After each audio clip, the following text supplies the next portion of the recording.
Welcome to Casual Watch Talk, the podcast from the Casual Watch Reviewer YouTube channel. Join us as we talk everything watches, from watch collecting, the latest horology news and interviews. If you're not already subscribed, subscribe on your favourite podcast app. Let's dive into the show. Hi everyone, welcome back to Casual Watch Talk for episode 25. We're nearly a quarter of a way to 100. Quarter to it. Nice. Quarter to 100. How have you been this week, Chris? Decent. Pretty good. Hanging in there. Yeah, same here. Well, it's been, after last week's podcast where I talked about selling my Tudor, it's been quite an interesting watch week for me. But let's start with, as we always do, with watch obsessions. Do you want to kick it off, Chris, or...? Yes. So I managed to get a hold of a Zin 104. Oh, you've been waiting for a while, haven't you? I've been stalking one for a while. Yeah, and it happened organically. I was not ready to purchase anything, but like the stars aligned, if you will, or if you're in marketing, any excuse was made in order for me to purchase this. No, so but. I had my browser open, and we're going to talk more about buying and selling watches on eBay, but I had my browser window open to eBay and I had some watches, and my wife walked into the study here and just sort of, said, study is a fancy word for computer room, by the way, and said, hey, you're looking at watches there. And I was like, yeah. And then just randomly I said, hey, do you like the one with the Arabics? Do you like just the black dial, or do you like the white dial? And this was just like, I had them in like an eBay search. And she was like, oh, I kind of like the white dial. I was like, oh, okay. And of course, I don't know about you, Sam, but I get very little. Like I get what I get. I get very little, and because like Chris's fancy watch stuff, right? Yeah, I'm the same. So, yeah. So I was like, oh, the white one. I was like, yeah, I do like the white one, right? And so this particular auction for it was a deal. And already was priced well. And I was like, it had a make an offer. And so I made a great offer. And the next morning I got it. And I was stoked because I was like, I got it for what I wanted. Used price. We'll talk more about this later. But came in the other day, put it on the time grapher, was running excellently. And yeah, I'm excited about it because it's a white dial pilot watch that's going to be like an everyday pilot watch for me. Very cool watch. And I think this has turned me off from divers completely. Really? Yeah. Because it looks a bit like a diver. Does it have a bezel? Yeah, so I mean, it's got the countdown bezel. It's got the reverse like 55. So you couldn't necessarily use it for quote unquote diving, but I mean, who is We're having this conversation, right? 200 meter water resistant, right there. Is this the thin, easy to read? The loom on it is amazing, by the way. Diver, style that I replace. Is this the thing that I'm swimming in the lake with? That's the question. Because that's all that my diver does. I don't know. My turtle, occasionally gets to swim in the lake. Sometimes goes to the ocean, but it's not like I'm scuba diving or anything. So I got to see it from afar the other day because I came round to Chris's house for a very important reason, which we'll go into now. So last week we talked about selling my Tudor Black Bay 58 and how excited I was about getting a Squale watch. Squale, yeah. Do they say Squale? I've never heard anyone say. I've only heard the TGV Squale.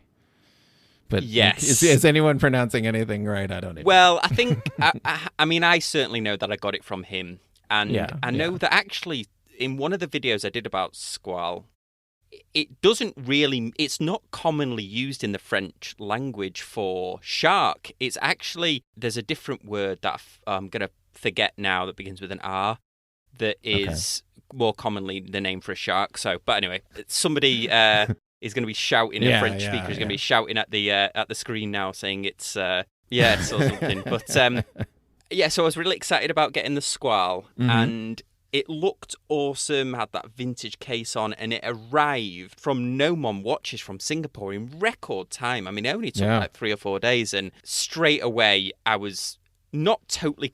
I shouldn't have unwrapped it, basically. I unwrapped it because you've got to try it on, but their strict return policy is even if you take a sliver of the... Yeah. If you look at the wrapping, if you open the box, basically.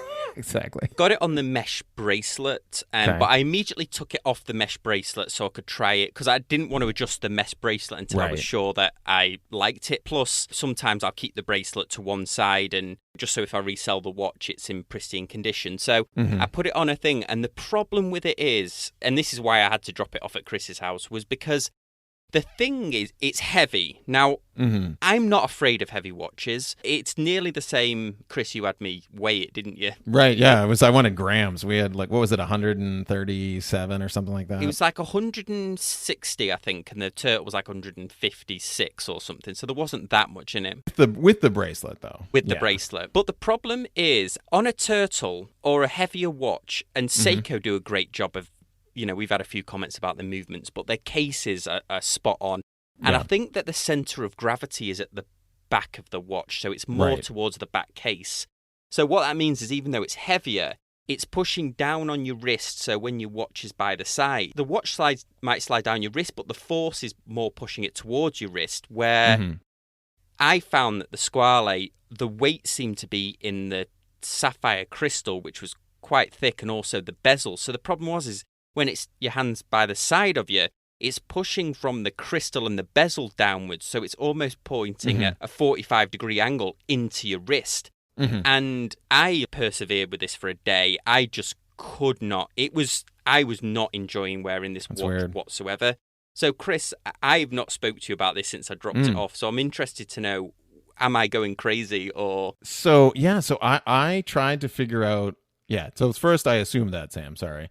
And I was like, oh, something's not up. Like, what is this? Because it's on. So I did the same thing. I carefully took it off the bracelet. I took some dimensions, right? It's not that thick. It's like right around 13. And so it's not a crate, and then I took the lug to lug is almost identical to the 104, 20 millimeter lug width. The lugs taper down. So I'm kind of looking at it and I'm like, what is it? And I did the same thing. I put it on wrist. I started with like a single pass NATO. And you're right, it like top heavy is the best description for it. Where you just roll your wrist over.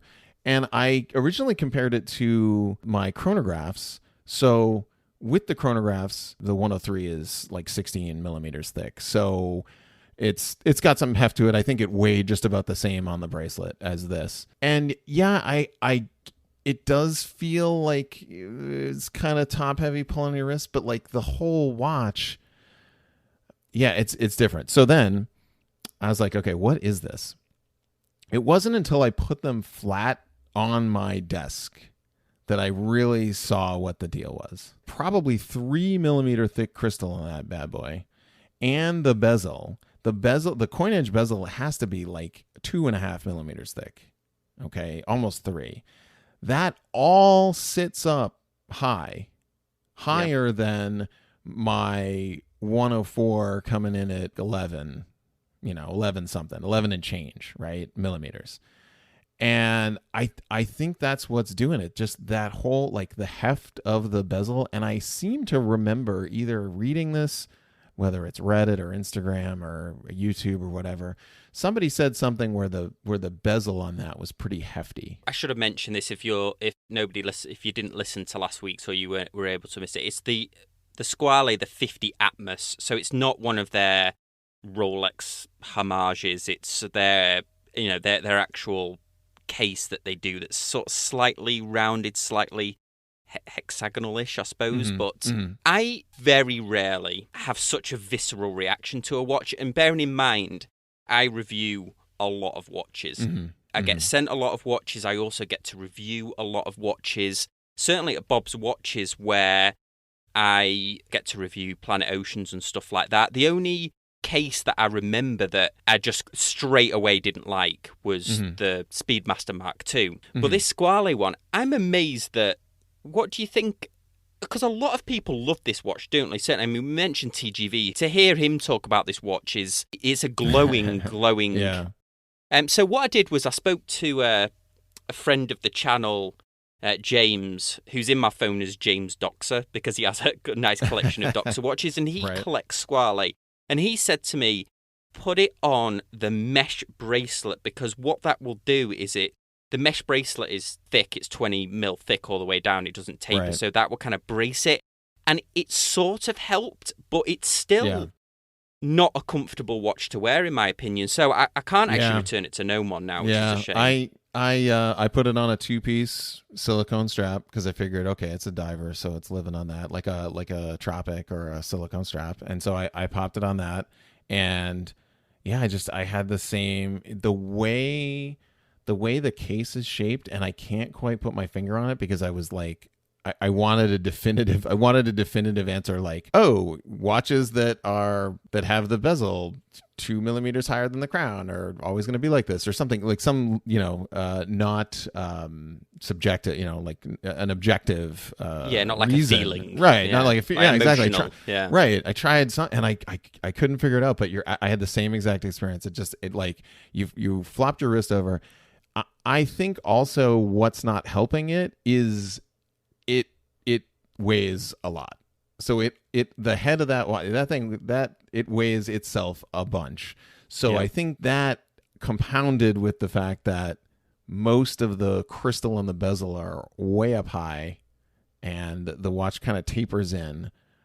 But on paper, I mean, this is one of those, I'm sure we say this all the time, trying on watches, you got to try it on. You got to check it out, because this is absolutely one of those where I'm sure there are guys that are used to, like, it reminded me, I tried on one of the giant Marathon, that the biggest one they make, the one that's got like a plutonium battery in it or something, like the Jumbo or whatever. Yeah, like my one of my watch friends had one, and it reminded me of that just like huge, beefy, like, God help you if you don't wear it on the bracelet kind of deals. And it felt like that. It felt like a giant, beefy block of Marathon watch on a 2-piece strap that was like dangling off the back of my wrist. I've had large watches before. I've got the Turtle, but I've had Vostocks, and I've had a lot of big watches. I've also reviewed a lot of big watches. I reviewed that huge Square watch, that Dumbo watch that somebody sent me in. Mm-hmm. And all of them seem to have thought about the weight distribution. I mean, I go back to Seiko. I mean, the SKX is probably similar size to the Squale, but even that, the weight is at the back of the watch, so there is some downward force. Right. Like you say, this is the problem with not trying them on, but where could you try a Squale on? Yeah. You can't. Yeah, you can't. I can sort of understand No One Watches saying, oh, we want this in pristine condition so we can resale it again. But how the hell are you supposed to try the watches on if you literally it says you can't try them on? So I asked them, I asked them if I could return it or even for a restocking fee. But I can see both sides. I can see from my side that it's a bit annoying. I couldn't just try it on and find out I didn't like it. Right. Yeah. But it's so much as you look at the lugs on that thing, and it's like once you take the packaging off, it's definitely one of those things. I'm looking forward to when we get down the road here with all of the pandemic and we get able to get together again. Will be nice. We'll have to do a podcast on just hanging out and watch meets, because this is one thing that is great about watch meets. It allows you to try on stuff that might fit you, might not, this kind of stuff. So I've really been thinking about, what do I want now? I thought about, should I have gone with the Doxer 200 sub, which I know a lot of people on the Facebook group or certainly Robert, who's got one, says that he loves it. But then again, I'm now a bit gun shy that I'm not able to try that on, really. So actually right now, let's do an impromptu state of the collection. Sam, what do you got? What are you down to? Besides, let's not talk about your permanent keepers. Let's just talk about your current collection. What are you down to? That's a great question, actually. The keepers, my grandfather and my father-in-law's one aside. I've obviously got the 2 swatches, but they're stored away. They never see the light of day. But in my core collection now, unbelievably, for the first time in as long as I've been watch collecting, I've really only got 3 watches. I've got the Citizen Land, that beautiful little quartz one. Okay. I've got the turtle that you've poured countless hours into getting it timed. Yeah. Ultimate Turtle. Okay. The Ultimate Turtle. And then the G-Shock. Really? And then I've got ones that in for review. So I've got that Aviate watch that's in for review, that D1 Milano. Yeah. And then I've also got a Walbrook Skin Diver, an original one, because I backed the new Walbrook on Kickstarter, so I'm going to do a comparison. But those watches usually get given away, or like we'll talk about now, I sometimes sell them on eBay to put back into the channel, whether it's cameras or light. And I know people think I'm talking out my ass when I mention that, but I can only be honest. So right, yeah. You've not been spending your millions from your 150 view. Yeah, so we talk a good game about a 3-watch collection, but I've sort of impromptu got there without really trying to or wanting to, I guess. Yeah, you can't see this at home. He's sweating though. He's sweating about it. You're on the hunt. We talked a little bit about the Oris as maybe one to check out. That's the 65. What I've been looking at the most is it's 4 watches really. I still can't get out of my mind the Omega X33.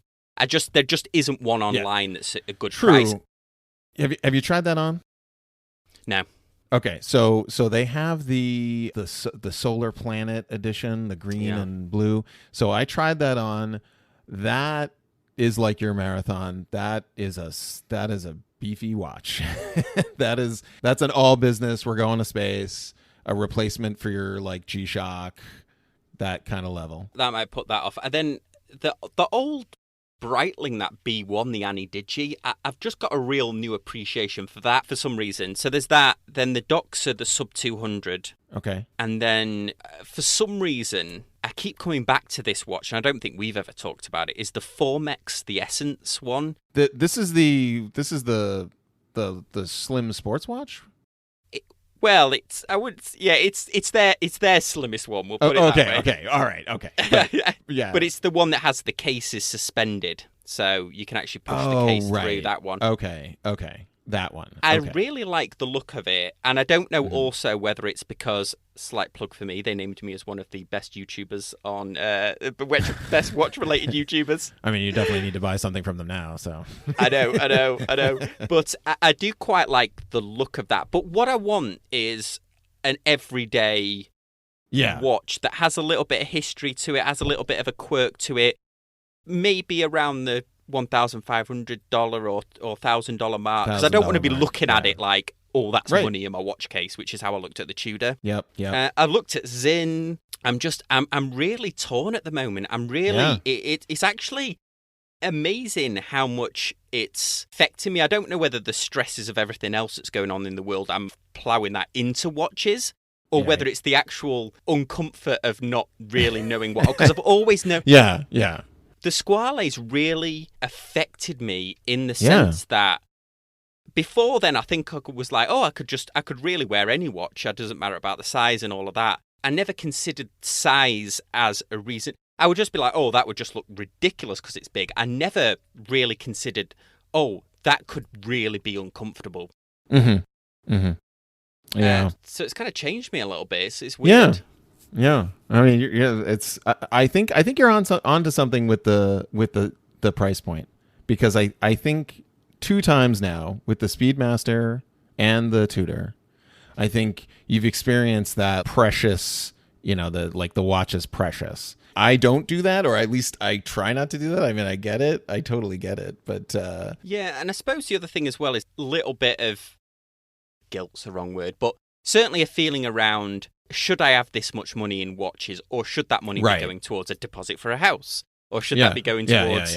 Yeah. Which, we preface a lot, and I think it's we definitely like we say this like every time, like guys, like you have to. This has to be like play money. Like this is not money for a house. This is not savings account. Like you have to. You're investing in your 401k. You're putting money in savings. You're saving for a house. And then you got some extra cash in PayPal. All right, let's go play. That kind of thing. Before we dive into the rest of the news, let's just pause for a very quick ad break. Hello, welcome back to the Casual Watch Talk. So we normally do a few horology news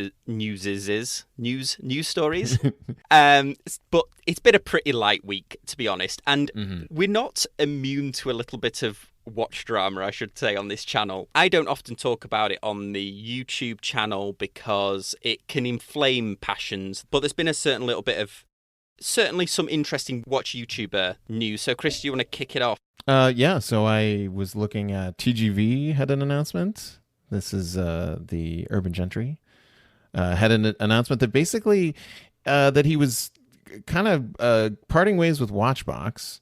So they had done an agreement together, and it was a long announcement. And also, I think he's retiring the dinosaur. What do you think about that? That's Hugo. I don't know even how that came about. Where I know he has a lot of knickknacks, doesn't he? But yeah, I think it was just one of his openings, one of his fun openings or whatever that he. And then it kind of went a little too far. Yeah.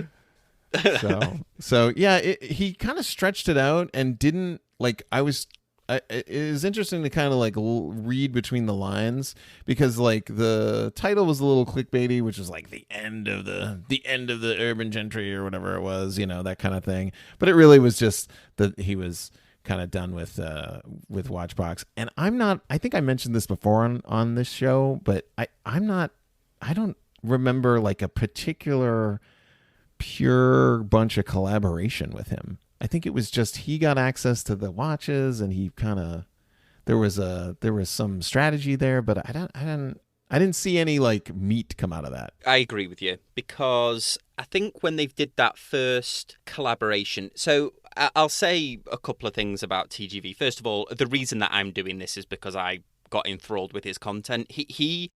I'd say there's definitely some people snapping at his heels, Adrian at Bark and Jack. Teddy Balbazar is playing TGV at his own game. I mean, here's the quality of his videos, his presentation style.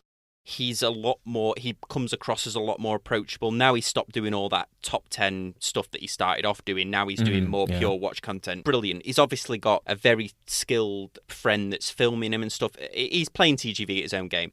TGV still has a certain amount of charm. Yes, there's dramas up and down, and I think that probably adds to the overall mystery of him. But I thought it was a weird alliance, and I'll say two things why. First off, he signed the contract with them, and then he made a video about what I couldn't understand was about watch snobs he was kind of aiming it at.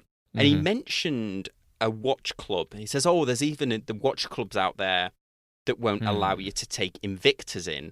And that was like a shot over the bow of Red Bar, because that's one of their famous kind of quirky things, is you can come in with any watch as long as it's not an Invicta. I felt that was a little bit too close to the bone, because Watchbox, Govberg, they must have some in with Red Bar.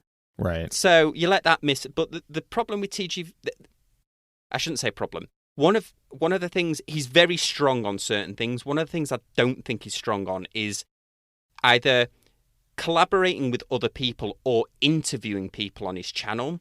I think that he struggles with that. So when him and Tim Mosso were on, they obviously are at either ends of the spectrum, isn't it? It's like me. It's like last week we were joking about I love my Mini because of the aesthetics. It's like me talking to you about the aesthetics of my Mini, but you really know how a car works and the engine. The supercharger, right? Yeah, the displacement and the supercharger. Yeah, and you'd be like, I love the Mini because to get a turbo that's small. And I would have no idea what you were talking about. Right. I'd be like, oh yeah, that sounds cool. And that was what it was like with TGV. TGV is aesthetics. He likes it. He does know a bit about the movements, but Tim Boss, he's an expert. So when those two are sat together, it seemed like they didn't have much to talk about. They didn't understand each other. Yeah. There's no middle ground there between this is, they finish with the blued screws and this is, Geneva stripes, etc. And they're they're heritage and hhow the watch makes you feel. Yeah. I couldn't no completely different personalities for sure. Yeah, as well. Exactly. And they're like, Tim also would be like, I love the Coke's Geneva on there, and I'd be like, it's a bit too early for red wine.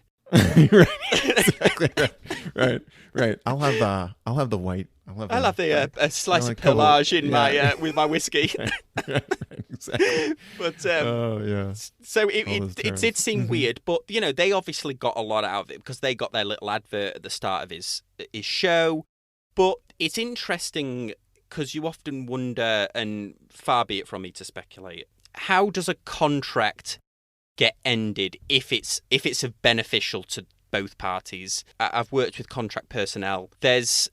If it's still a need or there's benefit there to Govberg, then I'm not sure, unless it broke down in further negotiations. But yeah, it kind of came off to me as there was probably some level of expectations for that relationship, and I think that those were not getting met, and whatever that was, whether it was, I mean, we're just speculating here, but I mean, like, whether it was like direct sales or from people clicking from YouTube to the site, or I mean, I don't even remember. It kind of feels a little set up to fail if it was for something like that, because I don't remember like any sort of coupon codes or anything like go here, and I don't know what it was supposed to be, but whatever it was didn't look like it even developed.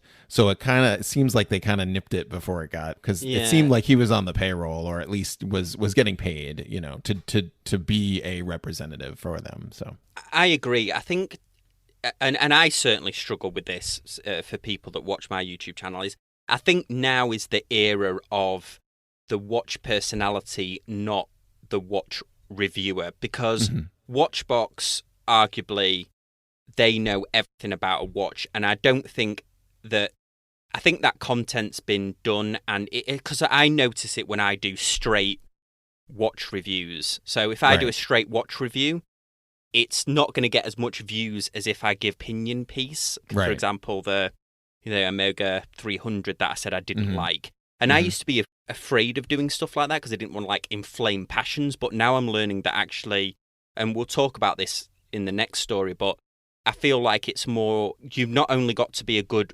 watch reviewer. In fact, you don't even need to be a good watch reviewer, arguably. You just need to have a personality or an angle, and the fact that and I think that speculating here is, I think that Watchbox, because they tried this with Federico, and I'm a huge fan of Federico. I think they needed to bring some personality to their watch content, because they might make good watch content. In fact, arguably the most technically, sophisticated watch content out there, but they struggle to have personality on there. Right.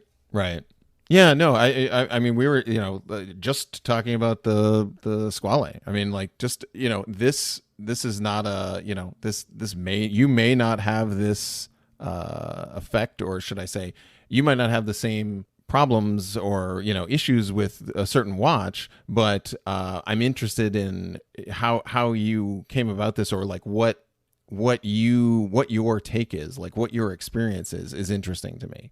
And to say, okay, well, I had this experience and maybe that lines up with yours and maybe it doesn't, but it's something to think about going forward, that kind of thing. Instead of this, like, it's a 20 millimeter and it has 47 millimeter lugs and it's got, what I mean? There's this, like, just this data that it has to have something more than just the data. I mean, you really hit on that. It has to just, because just about anybody can do just a watch review. Just read the spec sheet. We got it.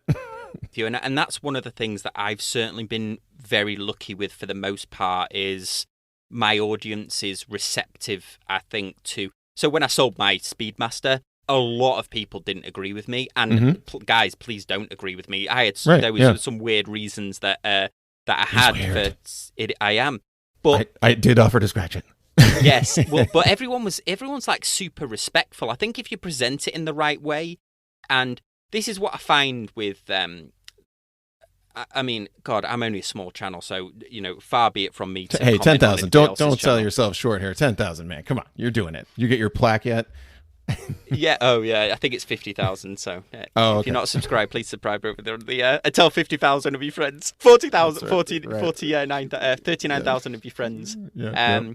I think you need to have a personality. The problem with that is you're making a bargain there. You're like, okay, well, to get more views and to make more interesting content, I need to share more of my own personality, more of myself.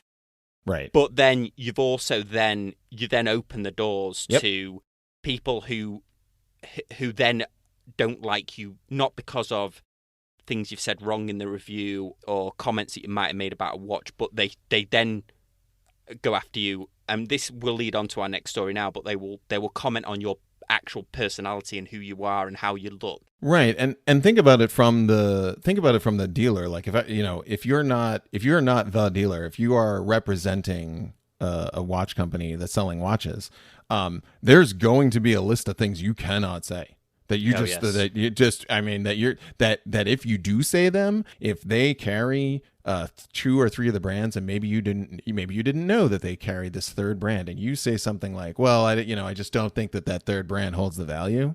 I wouldn't pick up that third brand because I don't think you are not free to say whatever you want to say, and I mean they will clamp down on that. So there's a little bit of YouTube drama, and I don't often talk about it on here or on the YouTube channel. But what we wanted to talk about for the latter part of the podcast is selling watches, and this deserves a longer podcast, I think. But we'll certainly talk about what we've been recently selling and how we've gone about it. Yeah, and buying and selling. Absolutely. Too.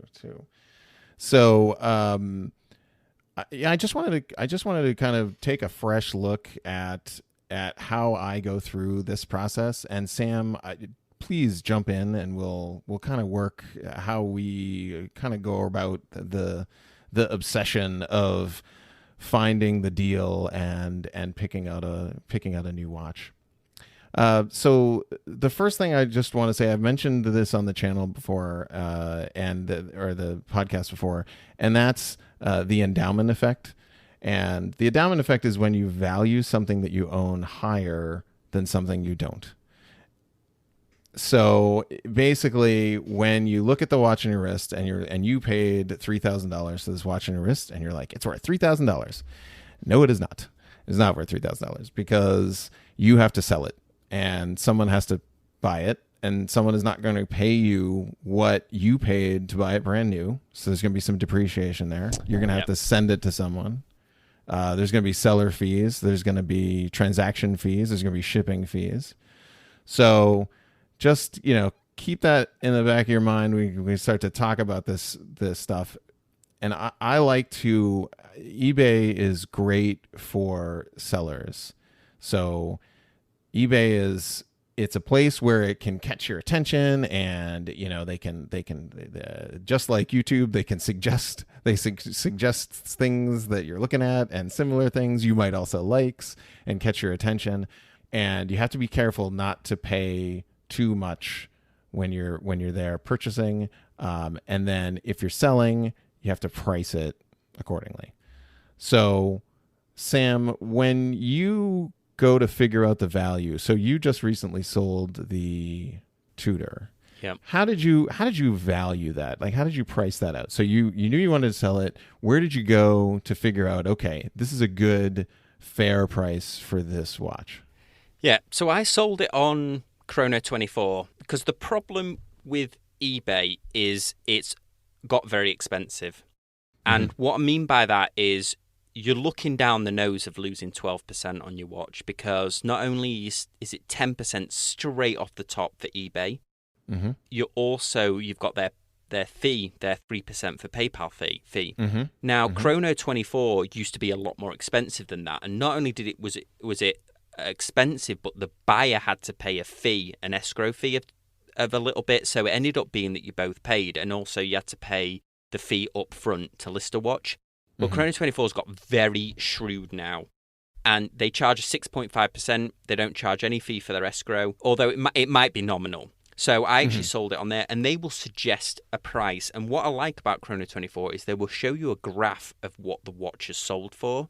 You made a very interesting point about this endowment effect on eBay. The other thing with eBay is that one person will put a watch on for what they think the watch is worth, and then other people will price around this. So exactly. This is the problem I have having the X33 at the moment, the Omega X33s, because when an X33 goes out to bid, it never sells more than $1,200. But every single one that you see on there, buy it now, They're $2,000, $2,000, $3,000. Yep. So your first move when you get into eBay, if you're going to use eBay or use sell, if you're going to use them to price, on the left hand side there is a button for completed and sold, and you check that box for completed and sold, and then you see the thing that you're looking to buy and sell. You can see what they're actually being sold for. And that's where you really have to start to figure out, okay, what is this worth? Your X33, perfect example. What are they actually selling for? If you want to sell over there, that gives you a better idea of the market. And if you're pricing right around that, to sort of start there. What I find interesting that I see all the time with many different goods, retail goods over at eBay, because it's a seller's market, is they will just reduce the price a little bit of a used item and then ask for just about the same price. And this just astounds me because occasionally people will buy this thing. So, for example, there is a brand new watch at the AD for $1,000. You can walk in, sure, you're paying some tax, you had to drive there, but you can get it for $1,000.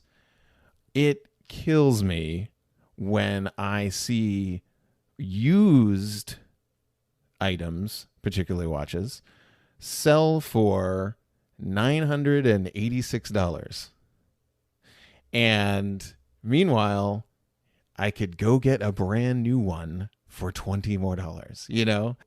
For whatever reason, people will get, they don't do their research. They don't know how much it's worth or whatever. And they just click buy and that item will sell. So occasionally sellers will luck out when someone doesn't know the value of something and then gives them a way better price than they would ever get.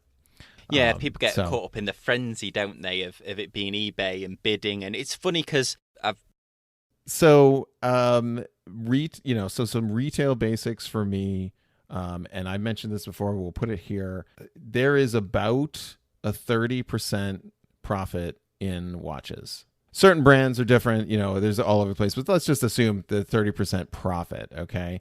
So if a AD is listing that watch for $1,000, it only costs them $700 to buy it from the manufacturer. And the manufacturer, it definitely did not cost the manufacturer $700 to make that watch. It maybe cost them half that. So now we're down into like $350 land.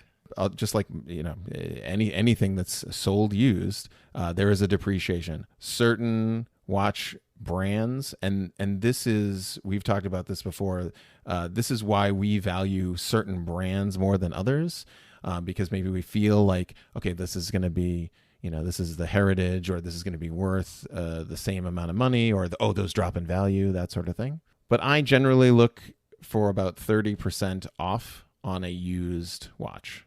And so I mentioned earlier, we were talking about my new 104.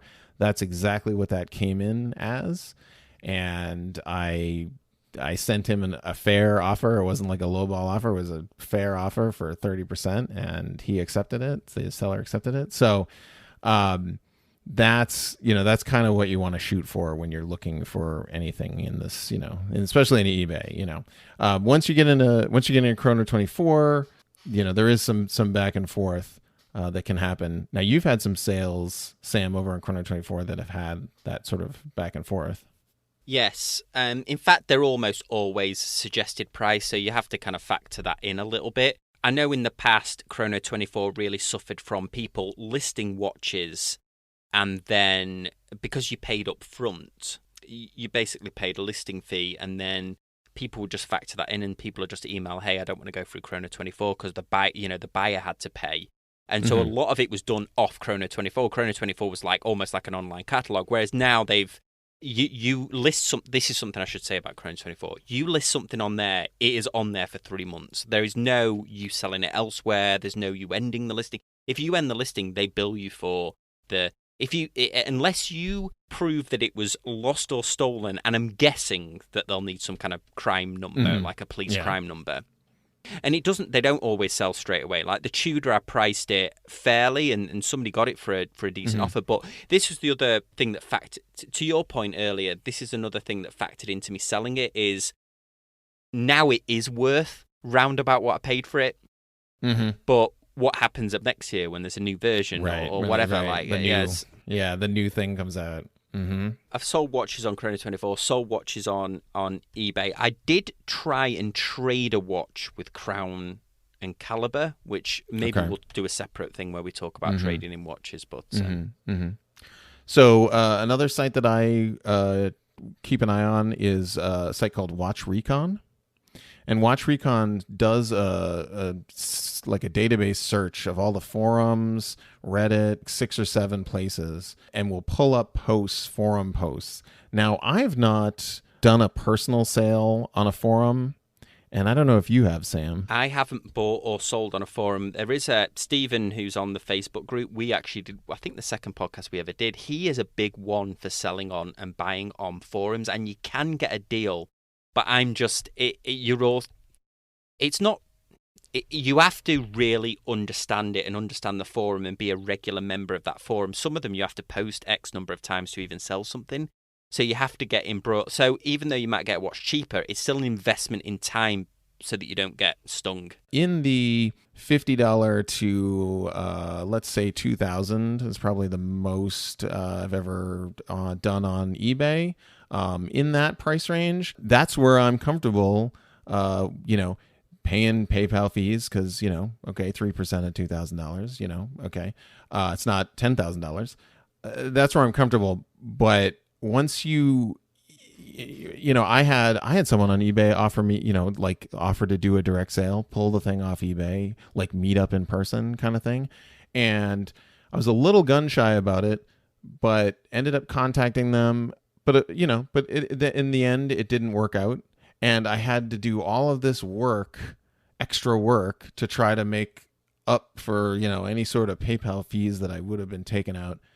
My point is, there is some security that Chrono24 gives you with that percentage that they take, with that listing fee. There's some security that eBay and PayPal with that. So, so a lot of people are like, oh, I don't want to pay PayPal 3%, 10% from eBay. Yeah. Yes, true. Yeah, I know. But when you ship that signed shipping gets sent automatically to the buyer, vice versa. If you sell or if you buy, it gets sent right to you. Until that hits your door, until you are signing for that package, the seller is responsible for that. So there's that sort of built-in that you have to factor in, that built-in security that you have to factor in when you sell through some of these services that you may not have if you go to a forum and you just, talk about it. I agree with you. And the other thing you've got to be, when you're looking for watches is, and you're going to spend whatever, $1,000 or whatever, really educate yourself, because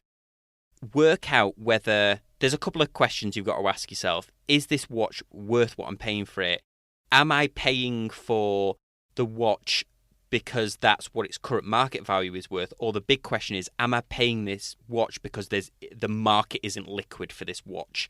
Prime example is these ridiculous limited edition watches where you're not paying because the watch is worth that. You're paying because they're just everybody wants it. There's no liquidity in that market.